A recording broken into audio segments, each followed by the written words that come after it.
لفظ کا استعمال جو ہے یا اس کا ذکر ہم نے شروع کر دیا. تو آئیے سر اس پہ بات کر لیتے ہیں. اس پہ ڈسکشن کے لیے ہماری مہمان ہمیں جوائن کر چکی ہیں. منزہ پیرزادہ صاحبہ ہمارے ساتھ ہیں. السلام علیکم. السلام علیکم. کیسی ہیں منزہ؟ الحمدللہ آپ ٹھیک ہیں. تھینک یو سو مچ ہمیں جوائن کرنے کے لیے. سب سے پہلے تو بتائیے گا جو میں نے ابھی انٹرو میں بات کی کہ کیا دوستی آج بھی موجود ہے؟ دیکھیں اگر ہم اسلام کے نظریے سے دیکھیں تو دوستی کی ہمیں سب سے جو واضح مثال ملتی ہے خود نبی پاک صلی اللہ علیہ وآلہ وسلم کی زندگی سے ملتی ہے.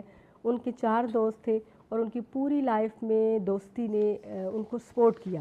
اسلام پھیلانے میں باقی تمام معاملات میں ان کے دوست ساتھ رہے ہیں اور پھر اس دوستی کی اہمیت کا اندازہ لگائیں کہ وہ دفن بھی ان کے ساتھ ہی ہوئے ہیں.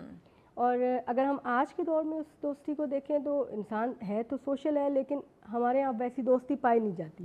دوست کا اصل مفہوم تو یہ ہوتا ہے کہ آپ اپنے دوست کے سامنے رو بھی سکیں, ہنس بھی سکیں. جب آپ روئیں تو آپ کے منہ کے زاویے نہ دیکھیں, جب ہنسیں تو آپ کو یہ نہ ہو کہ میں ہنس تو رہا ہوں, اس کو جانے یہ جا کے کس سے کیا بات کرے گا, اس کو میرے بارے میں بات کرنی چاہیے نہیں کرنی چاہیے, مجھے اس سے یہ بات کرنی ہے نہیں کرنی. اگر آپ کی دوستی میں شک کا اظہار آ جاتا ہے تو پھر وہ دوستی نہیں رہتی. دوستی کی سب سے بنیادی چیز ہے اعتماد. اتنا کانفیڈنس کہ آپ کو یہ پتا ہو کہ ساری دنیا ایک طرف ہے لیکن میرا دوست میرے ساتھ ہے. اگر آپ کا دوست آپ کے ساتھ ہے تو مجھے لگتا ہے آپ بڑے بڑے پہاڑ سر کر لیتے ہیں. تو مجھے بتائیے گا کہ آج ہم جو ذکر کرتے ہیں کہ وہ فلاں میرا دوست ہے, اور ایک ہوتا ہے ایک بھرم بھی ہوتا ہے موسٹلی لوگوں کو کہ اگر مجھے کوئی مشکل آتی ہے, کوئی بھی پرابلم زندگی میں, obviously it's part of life کے اپس ڈاؤن آتے رہتے ہیں, تو وہ کہیں نہ کہیں میری ہیلپ کرے گا. تو کیا یہ جو بھرم ہے, یہ جو ایک ٹرسٹ ہے, وہ آج جس کو ہم دوست سمجھتے ہیں کہ بھائی منزہ میری دوست ہے, منزہ کہ مہوش میری دوست ہے, اب مشکل وقت آیا ہے اور ہمیں ایک دوسرے کی ہیلپ چاہیے, تو کیا وہ ہم ایک دوسرے کی مدد کرنے کے لیے تیار ہیں آج کل کی دوستی کے اندر؟ اگر ہم سوشل میڈیا سے ہٹ کے دیکھیں نا تو میرا خیال ہے ریل لائف میں اچھی دوستی موجود ہے. بچپن سے ہم کہاں ہیں ایسے دوست؟ نہیں ہیں, ایسے دوست ہیں زندگی میں. اگر ہم اپنی اچیومنٹس پہ غور کریں تو ہمیں ایسے دوست نظر آتے ہیں جن کی بیس پہ ہم نے اڑنا سیکھا ہے. ہاں اگر ہم سوشل میڈیا کی دوستی کی بات کریں تو پھر وہ اعتماد اور دوستی نہیں ہے. سوشل میڈیا پہ تو دوستی میں صرف یہ ہے کہ اپنا فائدہ مفاد کیا چیز ہے جو میرے حق میں بہت اچھی ہے, اگر وہ مجھے فائدہ دے رہی ہے تو میں وہ ریلیشن شپ رکھوں گا, اگر مجھے فائدہ نہیں دے رہی تو میں وہ ریلیشن شپ نہیں. ویری آنیسٹ منزہ, کیونکہ یہ ٹاپک ہم سب کے اوبیسلی لائف سے جڑا ہوا ہے. تو میری زندگی کے ساتھ ایسے بہت سارے ایسے لوگ لنک ہیں, کیونکہ انہیں کہ میں میڈیا سے ہوں, اوبیسلی ہمارے لنک ہوتے ہیں, اپروچ ہوتے ہیں ڈفرینٹ لوگوں کو ہم, یا ڈفرینٹ چینلس کے لوگوں کو ہم جانتے ہوتے ہیں. تو مجھ سے انہوں نے دوستی اس لیے رکھی کہ کہیں نہ کہیں میں ان کو ڈفرینٹ میڈیا ہاؤسز میں ان کی اپروچ کروا سکوں, یا جہاں کہیں بھی ان کا کام ہے وہ میں نکلوا سکوں. جب ان کا کام ہو گیا اس کے بعد انہوں نے سلام کرنا بھی چھوڑ دیا. اس سے پہلے وہ اتنے اچھے تھے کہ ایسا لگ رہا تھا ان سے اچھے کوئی دوست نہیں ہوں گے میرے. یہی تو مفاد کا بیسکلی رشتہ ہے نا. لیکن اگر آپ اپنے ریئل لائف میں دیکھیں, آپ کے کزنز, میں نے پوچھا تھا کہ دوستی آج بھی ہے, آپ کے کزنز ہوں گے, آپ کے اسکول فیلوز ہوں گے جو شروع سے آپ کے ساتھ. ایک میری اسکول فیلو ہے, وہ تو ایسے مطلب اس سے میں اگر بات نہ بھی کروں نا, اب یا ہوتا ہے دن بھی ہفتے بھی گزر جاتے ہیں, لیکن وہاں مجھے لگتا ہے کہ وہ واقعی میری دوست ہے. وہ کہتے ہیں وہ بچپن والے جو ایک چڈی بڈی فیلو ہوتے ہیں وہ چل رہی ہے. وہ اس لیے کہ ان کا آپ کے ساتھ کوئی مفاد نہیں ہے. لیکن اگر آپ اپنے سرکل میں دیکھیں تو ظاہر سی بات ہے, آپ جس جگہ پہ بیٹھی ہیں ہر بندے کو یہ ہوگا کہ میں اپنا کوئی فائدہ لے لوں. تو ہمارے ہاں جو زیادہ تر لوگوں کے ریلیشن شپ ہیں وہ فائدے کے لیے ہیں, اور یہی وجہ ہے کہ ہماری دوستی میں یا ہمارے ریلیشن شپ میں وہ اعتماد نہیں آ رہا. آپ دیکھیں رشتے بھی ٹوٹ رہے ہیں, دوستیاں بھی روز بریک اپ آپ کے ہو رہے ہیں. کیوں ہو رہے ہیں؟ کیونکہ ہم کسی کے ساتھ اپنا دل نہیں لگاتے, اسے اعتماد نہیں دیتے, اس کے لیے ہمارے اندر خلوص اور محبت ہی نہیں ہوتی. ہمیں صرف یہ ہوتا ہے کہ میں اس بندے سے فائدہ کیا اٹھا سکتا ہوں. اور دوسرا منزہ دیکھیں, زندگی میں مشکلات آتی ہیں, رشتوں میں اپس ڈاؤن آتے ہیں, تو ایک دوست کے ساتھ وہ کہتے ہیں جب آپ کو دل کی بات شیئر کر لیتے ہیں تو آپ کا دل کا بوجھ ہلکا ہو جاتا ہے. یعنی کہ آپ اپنا راز دوسرے کو دے رہے ہیں, تو آپ اس راز کی حفاظت کرنا اب آپ پہ جو ہے وہ فرض بنتا ہے. تو یہاں پہ یہ راز نہ رکھنا ایک دوست کی بات کو, یا دوسروں کو کہنا, اس کا آگے کوئی دوست ہوگا وہ کہ تجھے بتا رہا ہوں تو آگے کسی کو نہ بتانا, وہ اگلے کو کہے گا میں تجھے بتا رہا ہوں تو آگے کسی کو نہ بتانا.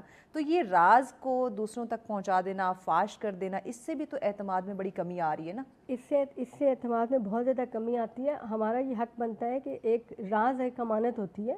اگر ہمارا کوئی دوست ہمیں اپنی بات بتا رہا ہے تو ضروری نہیں کہ وہ آپ کو بھی بتانا چاہے. وہ میرا دوست ہے, اس نے اپنی بات مجھے بتائی ہے, مجھے اس کی امانت کی حفاظت کرنی چاہیے. اور اگر میں اس کی امانت کی حفاظت نہیں کروں گی تو 2 بار 3 بار 4 بار کے بعد وہ یہ سوچے گا کہ نہیں مجھے منزہ کوئی بات ہی نہیں بتانی, اس کے پاس تو کوئی بات رکتی نہیں ہے. بہت ساری باتیں اس کی میرے لیے قابل قبول ہیں لیکن شاید تھرڈ فریق کے لیے وہ قابل قبول نہیں ہے. یہ ٹپ خواتین کے لیے کیوں یوز ہوتے ہیں کہ ان کے پیٹ میں بات نہیں ٹکتی؟